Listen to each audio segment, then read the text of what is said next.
আসসালামু আলাইকুম। দেশ কিংবা দেশের বাইরে থেকে যেখান থেকে আমাদের ভিডিওটি দেখতেছেন তাদেরকে নাইস ডিজাইন ইউটিউব চ্যানেল এবং ফেসবুক পেজের পক্ষ থেকে আন্তরিকভাবে শুভেচ্ছা। তো আবারও সুন্দর করে দিলাম আমাদের সম্মানিত একটি ক্লায়েন্টের জন্য ৪ বেডরুম দিয়ে গ্রামে একতলা একটি সুন্দর বাড়ির ডিজাইন। তো আমরা সচরাচর যেটা করি আপনাদেরকে মাটি খনন থেকে শুরু করে কিভাবে কলাম, বিম করবেন এ সম্পর্কে আমরা ছোট্ট একটি ধারণা দিয়ে থাকি আপনাদের ১ম এই। এরপরে আমরা ধারণা দিব যে এ বাড়িটি নির্মাণ করতে কি পরিমাণে আপনার সিমেন্ট লাগবে। তারপরেই ধারণা দিব আপনাদের যে বাড়িটি নির্মাণ করতে কত পিস ইট লাগবে। এরপরে আমরা বালির ধারণা দেব। এরপরেই আমরা সংক্ষিপ্তভাবে আপনাদের দেখিয়ে দেব যে আপনার বাড়িতে কি পরিমাণ মালামাল এর খরচ হবে। তো আমরা বিগত একটি প্রজেক্টের আপনাদের ভিডিও দেখাবো, যেটাতে আমরা খুব সুন্দর করে প্রজেক্টটি কমপ্লিট করছি। খুব অল্প সময়ের মধ্যেই খুব সুন্দর করে আমরা প্রজেক্টটি কমপ্লিট করে দিছি। ক্লায়েন্ট এতে অনেক হ্যাপি। তো যদি ভালো লাগে অবশ্যই আপনারা আমাদের ইউটিউব চ্যানেলটি সাবস্ক্রাইব করে রাখবেন। ফেসবুক পেজটি হলে ফলো দিয়ে রাখবেন। কারণ যদি আপনার একটি বাড়ি করার পরিকল্পনা থাকে তাহলে অবশ্যই এই ভিডিওটি আপনার জন্য। তো বর্তমান সময়ে বাজার দর যাচাই-বাছাই করে আপনারা যদি বাসাবাড়ি নির্মাণ করতে চান, তাহলে অবশ্যই ম্যাটেরিয়াল কস্টিং সম্পর্কে একটি ধারণা অবশ্যই আপনাদের থাকা প্রয়োজন।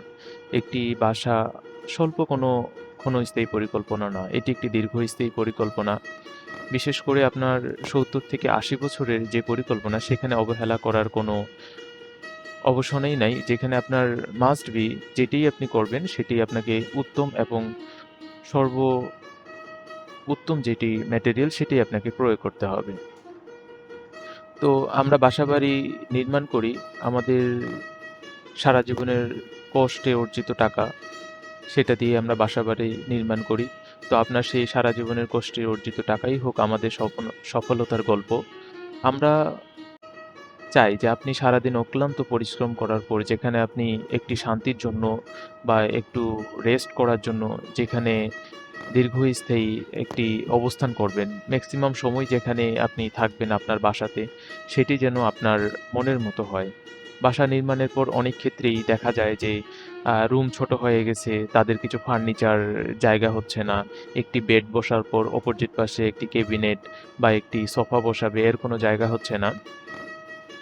এজন্যই আমরা প্রেফার করি যে আপনারা ডিজাইন ড্রয়িং করুন। আপনার জায়গা থাকলে আমরা সে জায়গার উপর পরিকল্পনা করে যাতে করে কিঞ্চিৎ পরিমাণে জায়গা আপনার অপচয় না হয়। যেটি ছাড়ার সেটি আপনাকে ছাড়তেই হবে। আপনার রাস্তা ছাড়ার জন্য যে জায়গা আপনি ছাড়েন সেটি যদি ৩ ফিটের জায়গায় ১ ফিট বাড়ায়ও দেন সেটি আপনার জন্য উত্তম, সেটি আপনার জন্য ভালো। কারণ আপনার রাস্তা যত প্রশস্ত হবে আপনার জমির মূল্য তত বৃদ্ধি পাবে। তো আপনারা রাস্তা নিয়ে চিন্তা করবেন না। ৩ ফিটের জায়গায় ৪ ফিট দিলেও আপনার কোনো সমস্যা নেই। কারণ যে রাস্তা দিয়ে একটি ছোট গাড়ি যাবে আর যে রাস্তা দিয়ে একটি বড় গাড়ি যাবে, অবশ্যই যে রাস্তা দিয়ে বড় গাড়ি যাবে সে জায়গার মূল্য দিন বেড়েই যাবে। তো আমরা খুব সংক্ষিপ্ত সময়ের মধ্যে আপনাদের খুব সুন্দর করে বুঝায়ে দিছি যে এ বাড়িটির আ শুরু থেকে কিভাবে কাজ করবেন। এ বাড়িটির ফ্লোর প্ল্যান আপনাদের নিয়ে আসলাম ৪২ ফিট বাই ৪৬ ফিট, অর্থাৎ সামনে একটি পোর্চ দিয়ে সেখানে মুরব্বিদের বসার জায়গা, পাশেই ২ টি বেলকনি, প্রশস্ত বেলকনি যেখানে একটি চেয়ার নিয়ে আপনারা সুন্দর করে বসতে পারবেন, বাইরের দৃশ্য দেখতে পারবেন। এরপরেই আমরা লিভিং রুম দিছি। সামনে সেপারেটের জন্য আপনার পর্দার ব্যবস্থা করে দিছি। অপোজিট পাশে বেডরুমগুলো যথেষ্ট পরিমাণে বড় দিয়ে দিছি। আপনাদের এখানে ক্যাবিনেট, সোফা বসায়ও খুব সুন্দর লাগবে এবং স্পাইরাল সিঁড়ি দিয়ে দিছি। ডাইনিং স্পেসটাও আমাদের অনেক বড় হইছে।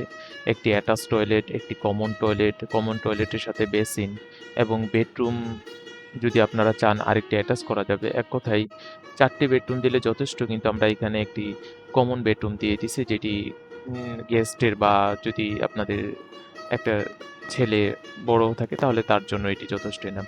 এরপরেই আমরা আপনাদের নিয়ে আসবো যে এই বাসাটি নির্মাণ করতে আপনার কি পরিমাণে খরচ লাগবে। তো বাজার যাচাই-বাছাই করে আপনারা অবশ্যই কেনাকাটা করবেন। তারপরে আমরা সংক্ষিপ্ত একটি ধারণা দিছি শুধু আপনার ম্যাটেরিয়াল কেনাকাটার জন্য। মালামাল আপনারা কিনবেন ১ম ধাপে সেটির সম্পর্কে আমরা সংক্ষিপ্ত ধারণা দিছি। সিমেন্ট আপনার ৭৫০ ব্যাগ দিছি। এটি বাজার দর হিসেবে আপনারা একটু মূল্য নির্ধারণ করবেন। স্থানীয় বালি দিছি আপনার ১১৫০ সেফটি। এরপর সিলেট বালি দিছি ৯৫০ সেফটি। ক্রিকেট দিছি আপনার পিস হিসেবে ২৯,০০০। এটি আপনারা অবশ্যই ভালো দেখে কিনবেন। ইটের সংখ্যা দিছি আমরা ২৬,০০০। ৳১২ করে যেটি আমাদের মূল্য পড়ছিল সে সময় সেটি আমরা দিয়ে রাখছি। ১৬ মিলি রড লাগবে আপনার ৪৫০০, যেখানে ৳৮৫ রোডে দরে আমরা দিয়ে রাখছি। ১২ মিলি রড লাগবে বেসের জন্য, এটাও দিয়ে রাখছি। ১০ মিলি রড লাগবে স্ল্যাবের জন্য, এটাও আমরা সুন্দর করে এখানে উপস্থাপন করছি।